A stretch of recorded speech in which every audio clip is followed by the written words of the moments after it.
Last summer, we watched Poland beat Bulgaria to qualify for the European Championships group.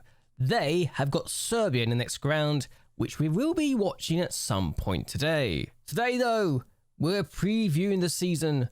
We're going to have at Motor Lublin, and given that we are expected to be in 6th place and we have Champions League football to come, I'm rather excited about the future what we have presented to us, even if we only have one player in the medium 11. Novak being that person in the team, being the best goalkeeper in the entire division, and apparently is now the second best player in the entire division, which is impressive and a bit surprising, but there we go, that's actually a thing. Sponsorship income, we're now up to 5th place, £1.6 million coming in per season. Then you look at the rest of the teams and you look at the team at the top of the group and you wonder how on earth we're meant to compete with that. But we're competing with it because we're not buying players. And because we're not buying players, we got £62 million in the bank. And it's wonderful to say the least. We're now down to 13th place in the coefficient shots, but we're going to be losing a bad year this year. So we have a possibility of potentially going up a few positions. Even if Switzerland are losing a terrible year, and that could come back to bite us. But Scotland, Czech Republic and Ukraine are all losing good years as well. So as long as we do well in Europe, we should be fine. So now let's look at the players that are in the squad right now, and you could already see Novak is our best goalkeeper. It's not a shock, he's kind of good. I'm looking at the contest as well and seeing if I need to renew any. I've already seen some that I need to review and renew, so there's that. Kamil Szilka is another goalkeeper that has been with us now for a couple of years and has been on loan for the last 2 years in the 2nd tier. Szilka is not enjoying himself and might be sold or let go next year. Michał Sawalski is also another goalkeeper who's out on loan. I'm hoping he'll get better, but so far hasn't really shown that he could do so. And that's a shame because he did really well that 1 year to help us win the cup. Victor Sokol is a goalkeeper that has been out on loan for the last 2 years and is actually developing. So it's kind of nice to see him get the game time he needs to develop. Whether or not we can actually get him to do better, I don't know, but he's good. Filip Vastek is a young goalkeeper who's only turned 18 and I should give him a new contract looking at this, but yes, he's good. Looks like he's going to have a great future of the game and might need a loan spell next year. I haven't decided on that one yet. Dominik Stopirski is also a goalkeeper that is probably going to be sold or just used as a backup player for next year. He is a 2nd tier player, but that's all he is really. Marcin Okay is a right back that we've got for a couple of years now. I'm happy with him and he has been getting first team football and has been showing us he's quite good quality. Mateusz Kowalski is also a player that I think will be long-term a great player and we need to give him a new contract, so let's get that done before we move on. Marcin Andrzejczak is also a long-term player. I don't know how much longer I'll be keeping him around, but he's got 1 year left. He's been ever present for us over the years and I don't know, he might be long-term leaving us this year, but I might give him a new deal anyway because he's been around for a while now. Michał Smuta is our best right-sided centre-back and at the age of 19 he's already going to be a star for us. I think we've been able to get better and better and potentially going on to be a leading centre-back. He's got a bright future in the game. Michał Naida, also a great player, can play as left-back. I have used him there before now. Whether or not it was the right call to have made him a left-back, I don't know, but he's now our best left-sided centre-back and he's looking quite good. Yes, he's inconsistent by a huge country mile, but he is called up for the national team for Poland every now and again, so he's got some credibility. Christian Gekakowicz is another centre-back who might leave at the end of this season. 24, he's actually a good enough player for this division apparently, so I need to give him a new deal for that, but hopefully long term we don't have to rely on him for a lot of things. I think he's definitely a fringe player at this point in time, and yeah, it could be good. Bartosz Borsek is 17 years of age, has 2 years left in his current deal, and he's got potential to be quite good. Now, he's a promising centre-back in the eyes of the media. He's in the 2nd team as well, so I'm excited for what we can do with him in the future. I really am. Patrick Dilder, another centre-back, has potential still. I don't think he'll ever reach it, but he's definitely there as more of a utility player than anything else at this point. Marcel Samainzuk is the ever-present left-back of the team. He's the record appearance holder at this point for the club and has 2 years left in his current deal. He's 31 years of age as well, so while he's a good player, do I want to make him a long-term successor outside of when he turns 33? Because when his contract ends, he'll be 33 years of age. Do I want to take the risk and give him an extra deal? I have to decide whether that is the right call of action or not in the near future. Wojtek Adamczuk is another player that had 5-star potential ability when he signed for us initially, but 2 years left in his current deal. I'll give him a new contract because he's wanted by other clubs. Good consistency. He's a leading player for the third tier apparently, but I do use him every now and again for the bench, so he's definitely a player that I'll be keeping around. Maximilian Bolek is our number 1 choice for the DM position, the deep line playmaker. He's officially now a club legend as well. Has 2 years left in his current deal, and I think I need to give him a new deal. He loves big matches as well.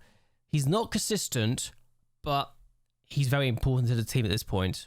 Adrian Wojcik is a DM and a centre midfield, and you can see why I keep him around. He's got 2 years left in his deal as well, so do I need to give him a new contract? Damian Adamczyk is another DM who has great potential and will definitely be my first team plans long term. Hopefully we can keep hold of him and we don't lose him to any silly bids. Alexander Verisuk is another player that has been good over the years. Last year got a hat-trick of assists in a single game, so immediately came onto my radar because of that, and he was not even playing his preferred position of a DM.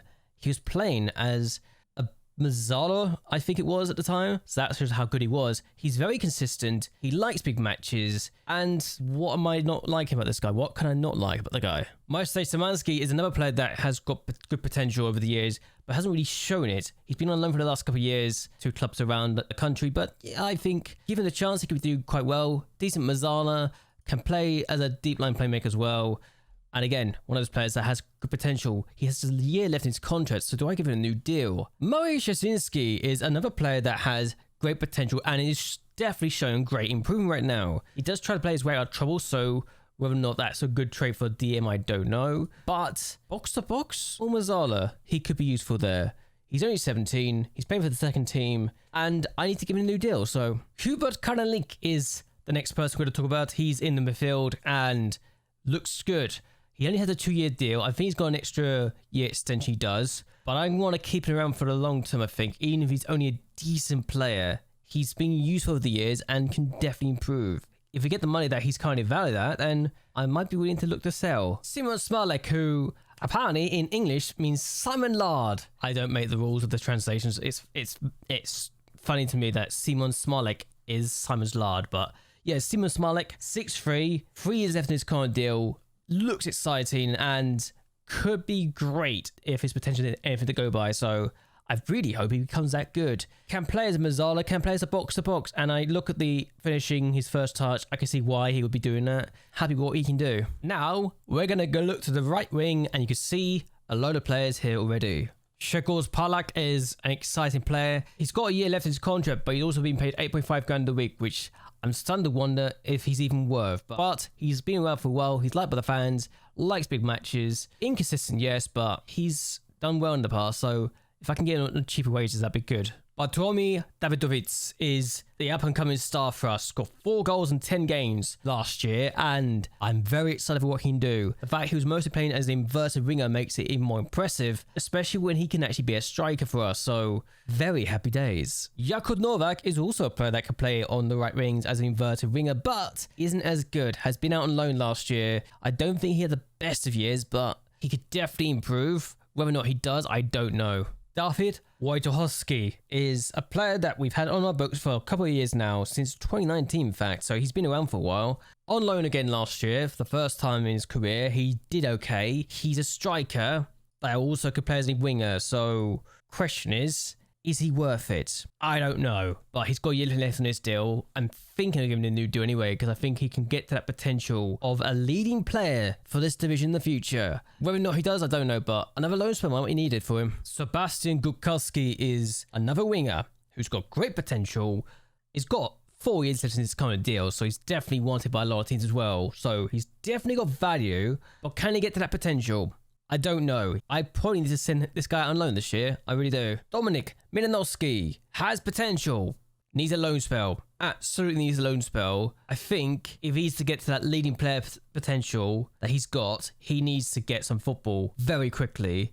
And I'm not sure I can give it to him. So loan spell down to the lower divisions potentially. That's a thing. He's definitely listed already. So whether or not I can actually get it done, I don't know. Jakub Kutera, another player with good potential. Another player that has not really lived up to it yet and probably hasn't been given the chance to shine. I've never used him in my team, which says a lot. He needs loan spells and quickly. And now we talk about the left wing.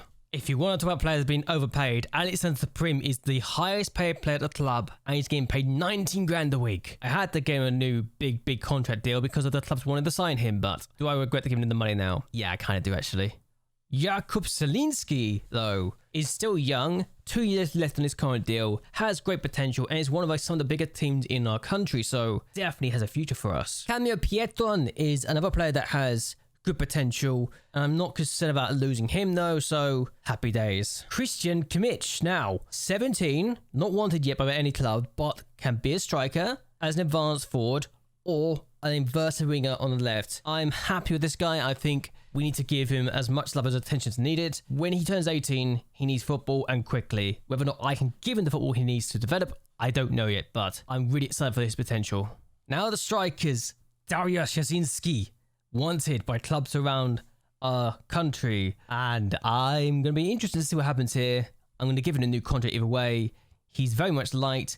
He's good for free kicks. He's a good player for his division. Doesn't like big matches, yes, but still exciting either way. Now our record goal scorer, Robert Kowalski, worth between 11 to 12 million pounds, has got 3 years left in his current deal. A good player for his division, very good at dribbling, and he's very good with the flair. He's consistent.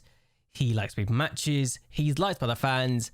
This guy's a dream for me. He really is. Our link with Varostin has been terminated by the board, along with the link with Slavia Sofia and Olympica. So 3 links terminated at the same time. I got the board to agree to give me a choice, to give me a club I can make a new link with, and they gave me this. I'm going to say this here now.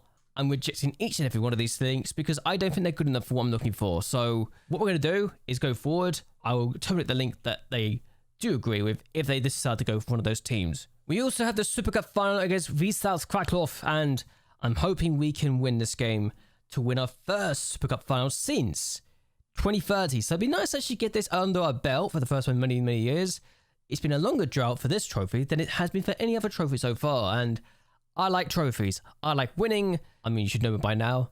I like to be victorious in everything I do, so there you go.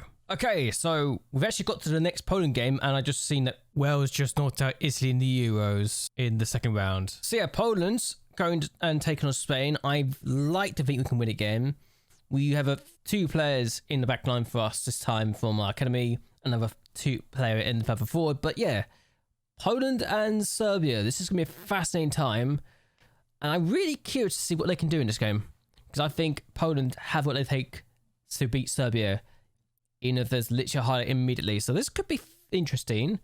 So we could either see ourselves get caught out, or we could see ourselves see a Poland take the lead immediately. Or Serbia just take the lead themselves. And I would not be shocked if Poland do lose this game, because it feels like a game they would lose here. But either way, I just want to see Poland do well, just because I want to see my players actually get quite far into the tournament. And it feels like something they could do this year. They went 4 years without winning the group stage, and they scored inside 43 seconds. Well then, Poland to the next round, to the quarterfinals of the Euros. Oh, that'd be fun, wouldn't it? I'm watching this thinking that my players, my 4 players that I produced from my academy, 6 of them still in the squad. If I just thought about this, I could be missing some of these players for the Super Cup final, so I actually don't want Poland to do as well as I think I should do, which is a shame because I want to see Novak get a trophy like the European Championships to his name. But yeah, Novak and Niger, I need them to be around for the Super Cup, and if they get to the final, oh my god. Well, that's 2 howlers in this game already. No, it's 1-1. Oh dear. Oh dear, oh dear. I wanted to do well, but I don't want to do that. Oh my goodness. This is bad. This... I don't know what he's thinking there. It's almost as if he doesn't see Senikovic in front of him. It really isn't. Okay. Another highlight. This is actually already a lot of highlights in this game. It's definitely on key as well. But then again, we've seen 2 goals so far. If we see a third goal and a third highlight, that would be something, wouldn't it? But... again, I think seeing my 4 players And my current players in the national team and actually playing is kind of nice. And this could be 2-1 to Serbia here. And that's a good save. And yes, it's always fun actually to see what my teams can do. The fact I've managed in both of these countries actually, in Serbia and Poland in the last 2 UEFA Academy Challenge saves, is actually makes this even more interesting. So far, Serbia have been the better team since their goal. And this could be like a guns-ho game. Like they just go all in with it. I could see this being a 3-3 if I'm completely honest with you, but they kind of need Poland to actually have some chances as well, which doesn't seem to be the case so far, and that says a lot. That being said, he's going to play the ball forward, and no ways, he's getting to this. Oh my days. The penalty, what? That is not a penalty. What are they talking about? Apparently the Polish player's been fouled here. Is that a pen? I've never seen a pen given like that. Wow, okay. It is a penalty. And he's maybe sent off. Well, okay, Serbia throw away the advantage here. Poland have the advantage now. And I'm going to be honest with you. I did not see this coming. I did not see that coming. That is one hell of a way to lose momentum. 2-1 Poland. And Serbia down to 10 men. I've never seen a penalty given away like that before. But okay. Yeah, this is fascinating. And we could be seeing Poland in this quarter-final as Serbia suspense. Poland now with a chance from the corner. And the keeper gets to it. I mean, Serbia can still equalise. And completely change the game in its head again. But it's up to Poland and Serbia to see how this goes down. They both should do better. And Jaros almost get the ball away. He gets it back, thankfully, for his sake. And I don't want to be responsible to be seeing my 4 players do stupid things again. It brings back memories of when they're doing it for me. I don't like the memories of being surrounded by idiots, but there you go. The fact that 3 of my best players, when we were winning the title, mind you, back in the 2029 and 2030s, are in this team says a lot. And that is now 3. And Poland, having not won in almost 10 games in a row in the championships, and for almost 12 years, are now looking set to win their 2nd game in a row, and to get to the quarter-final for the first time in God knows how long. This is mad that they went for so long without winning and now could be doing quite well for themselves. Highlighting me, this is going to be a very long video, I just realised, but again, I think it's fun. Either that or I just split the 2 videos into... Even though I just split into 2 videos, but there you go. And Poland, ooh, they could make this 4. They really should make this 4. They're looking so good right now. And I can't even say... Until the red card, Serbia looked like they were massively on top, but then the red card happened, and now Poland just look absolutely incredible. That is a magnificent goal. That is the best goal of the night, the best goal of the day. I just... What a way to complete a hat-trick. That is an incredibly well-worked goal. This might be the best goal I've ever seen in this save. That is, from Poland's point of view, that is such a well-worked goal. Unbelievably good. Sub have a corner. They're going to try and make it 4-2. They haven't yet. It could be 5, honestly. Poland, ever since the red card, have been so good. And they have not looked out of place for winning this game at all. But Serbia, if they had not given away that penalty, if they have not gone down to 10 men, this could and would be a completely different story, it feels like. But some of the football that Poland have produced is magnificent. Yes, they've got a man advantage, but even so, the goal they produced at the 4th goal was just outstanding. And it was so good to watch. And this could be... the ball over the top now could be 5. It is 5. He's got 4. This guy's got 4 goals. Oh my word. He's got a 4-goal hat-trick. And where have you been all this time? I'd never known about this guy. But the run is magnificent. And Osuski scores. That is a magnificent goal. Oh, wow. The worst part is, for a lot of that period after the 5th goal win-in, Serbia actually had a lot of momentum. They just didn't do anything with it. And Poland have absolutely destroyed them. What a performance. So we're back, and we're playing against England. I kind of need Poland to lose this game, so I have Novak available for the Super Cup. And yeah, that's all good, but let's see how they get on. So this is England's lineup, and at 4-4-2, they have a few new gens in this. Quite a few, actually. While we have this lineup again, and oh, I got another player in starting up this time. But this is an England side where Pitchford has won the Ballon d'Or. So I'm expecting England to win this. I think they've only got 3 current real-life players in this squad right now, which I think says a lot. Foden's one of them. He's lost the ball.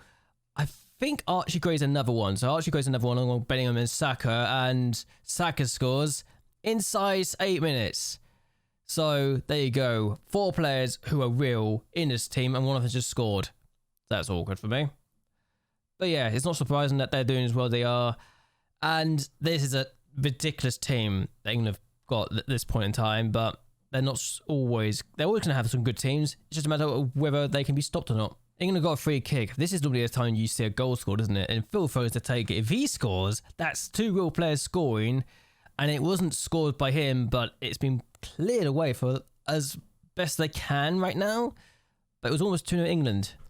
So corner to England, Foden to take it, and Pitchford scored.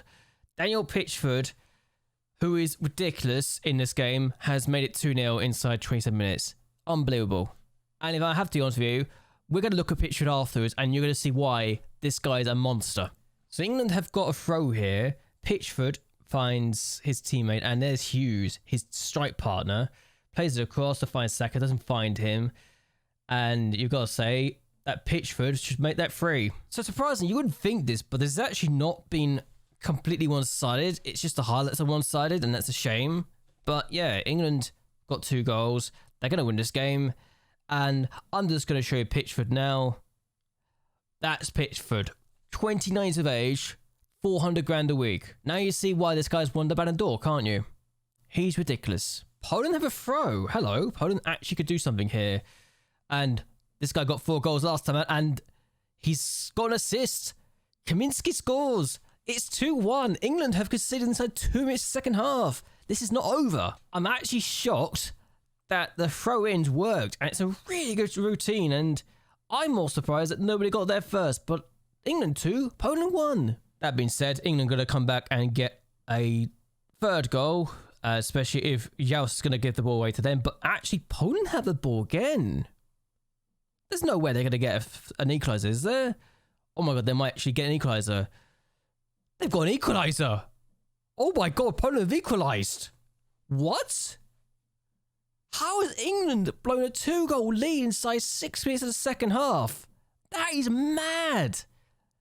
It's 2-2. It's great for the Polish national team, but it's not good for me. I want my best players back. 2-2, unbelievable.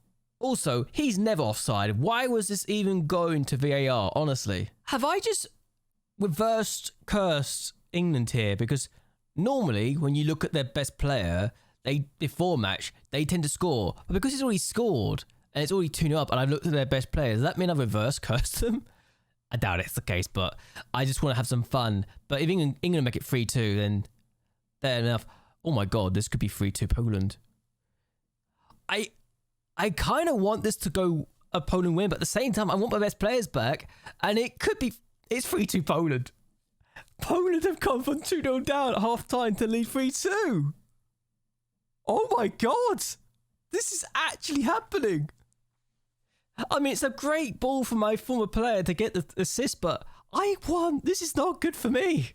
So, England need a goal. Quickly, Harvey Elliott on the ball, gets tackled. Poland have absolutely taken England apart here. It's all Poland! I've not seen England hide in the second half! England with a free kick. They need a goal, and desperately, and if headed over, they should have taken the chance they had in the first half. It's the 91st minute of the game. England need an equaliser. If they are to avoid going out to Poland, but Poland have the ball back, and the counter-attack could be on, it is on, it could be 4. The keeper's not made the complete best of it, and it's missed. It's a corner, but Poland could have killed the game off there and there.